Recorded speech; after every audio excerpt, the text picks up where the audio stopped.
المتقين والصلاة والسلام على سيد الأنبياء والمرسلين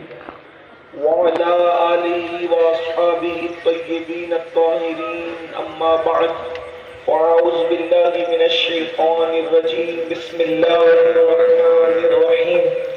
قل لا أسألكم عليه أجرا إلا المودة في القربى صدق الله العظيم غوث اعظم بمنے بے سر و ساما مددے قبلہ دین مددے کعبہ ایمان مددے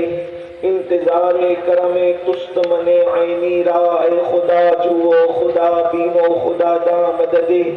بگردہ بے بلا افتاد کشتی ضعیفانو شکستہ رات پشتی محق کے خواجہ عثمان ہارون مدد کن مدد کن مدد کن یا معین الدین چشتی انتہائی احترام و عقیدت کے ساتھ اپنے اور ساری کائنات کے مرکز عقیدت انیس بے کساں چارہ ساز درد منداں ہم غریبوں کی غم گسار ہم فقیروں کی ثروت شہریار ارم تاجدار حرم نوبہار شفاعت شب اسرا کے دولہ نوشہ بزم جنت دانائے سبل مولائے کل ختم الرسل خسرو خوباں سیاح لامکاں وجہ کل فقاں در اللہ المکنون سر اللہ المخزون عالم ما کانا وما یکون آب و گل انبیاء جانو دل اصفیاء مطلع ہر سعادت مقتع ہر سیادت خلاصہ کائنات فخر موجودات حضور مد مجتبی محمد مصطفیٰ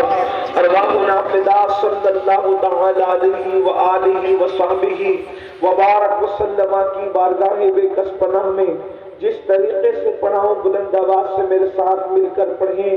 الصلاۃ والسلام علیک یا رسول اللہ۔ اگر سب مل کر پڑھیں گے تو ہزاروں درود و سلام ایک ساتھ بارگاہ رسالت میں پیش ہو جائیں گے۔ الصلاۃ والسلام علیک یا رسول اللہ، الصلاۃ والسلام علیک یا حبیب اللہ، وعلى آلك وأصحابك يا نور الله صلى الله تعالى عليك وسلم۔ طوبہ میں جو سب سے اونچی نازک سیدھی نکلی شاخ، طوبہ میں جو سب سے اونچی نازک سیدھی نکلی شاخ، مانگو نعت نبی لکھنے کو روح قدس سے ایسی شاخ، مولا گل گل رحمت زہرا سبتین اس کی کلیاں پھول، مولا گل گل رحمت زہرا سبتین اس کی کلیاں پھول، صدیق و فاروق و عثمان حیدر ہر ایک اس کی شاخ۔ آج کی یہ محفل جوار پیران پیر میں اور جوار مرشد محبوب یزدانی میں ذکر شہداء کربلا کے عنوان سے یہ محفل منعقد ہے اور یہ رات کا آخری پہر ہے، لیکن اہل بنگال اپنی مثال آپ ہیں اس میں کہ رات کے آخری حصے میں بھی یہ ایسے بیٹھے ہوئے مکمل چست اور پورے حساسیت کے ساتھ کہ یوں لگتا ہے کہ جیسے ابھی عشاء کی نماز ہوئی ہے۔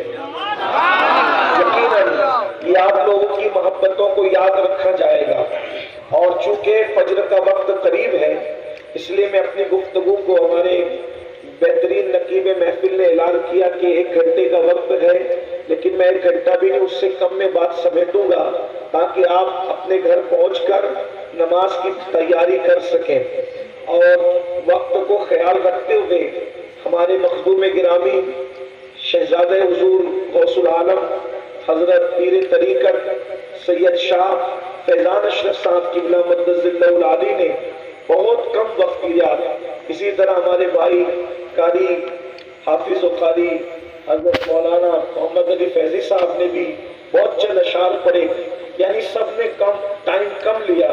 تو میں بھی چاہتا ہوں کہ انہی کی صف میں بھی کھڑا ہو کر کے اپنا ٹائم مکمل کروں۔ بڑی نوازش آپ لوگوں کی۔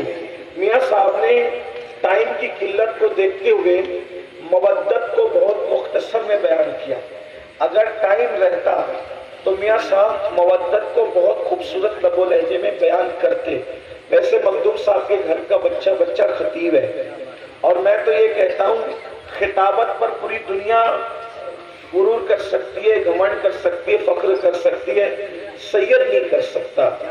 اس کی وجہ یہ ہے کہ امام زین العابدین نے دمشق کی جامع مسجد میں کہا تھا، یزید تو میرے مقابلے میں اپنے خطیبوں کو کیا کھڑا کرتا ہے؟ خطیب لوگ اپنی خطابت پہ ناز کرتے ہیں، خطابت ہمارے گھرانے کی کنیز ہے. کنیزوں پہ تو فخر نہیں ہوتا نا، کنیزوں پہ فخر نہیں ہوتا، تو اس لیے اس پہ کوئی فخر کی بات نہیں. تو سید صاحب قبلہ مخدوم صاحب کے شہزادے ہیں، انہوں نے بڑا مختصر آپ کے سامنے مودت کا تذکرہ کیا. اگر وقت ہوتا تو مزید مودت کو کھولتے، لیکن چونکہ انہوں نے وقت کی قلت کی وجہ سے نہیں کیا تو میں انہی کی گفتگو کو آگے بڑھاتا ہوں. قرآن کہتا ہے مودت کرو کس سے؟ رسول اللہ کے گھر والوں سے.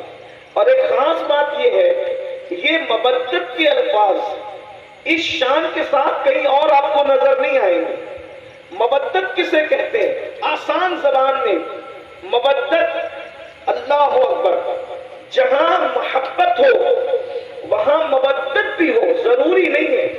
لیکن جہاں مودت ہوتی ہے وہاں محبت ضرور ہوتی ہے. اس لیے اب محبت اور مودت میں فرق کیا ہے کہ آسان زبان میں سمجھنے کی کوشش کریں. بنگال والے سے زیادہ، بنگال والوں سے زیادہ اس مثال کو کوئی نہیں سمجھ سکتا، اس لیے کہ بنگال والے پانی اور دریا کے کھاڑی کے سمندروں کے کنارے رہتے ہیں، تو آپ لوگوں کا مچھلیوں سے تعلق بہت زیادہ ہے. آپ نے دیکھا ہوگا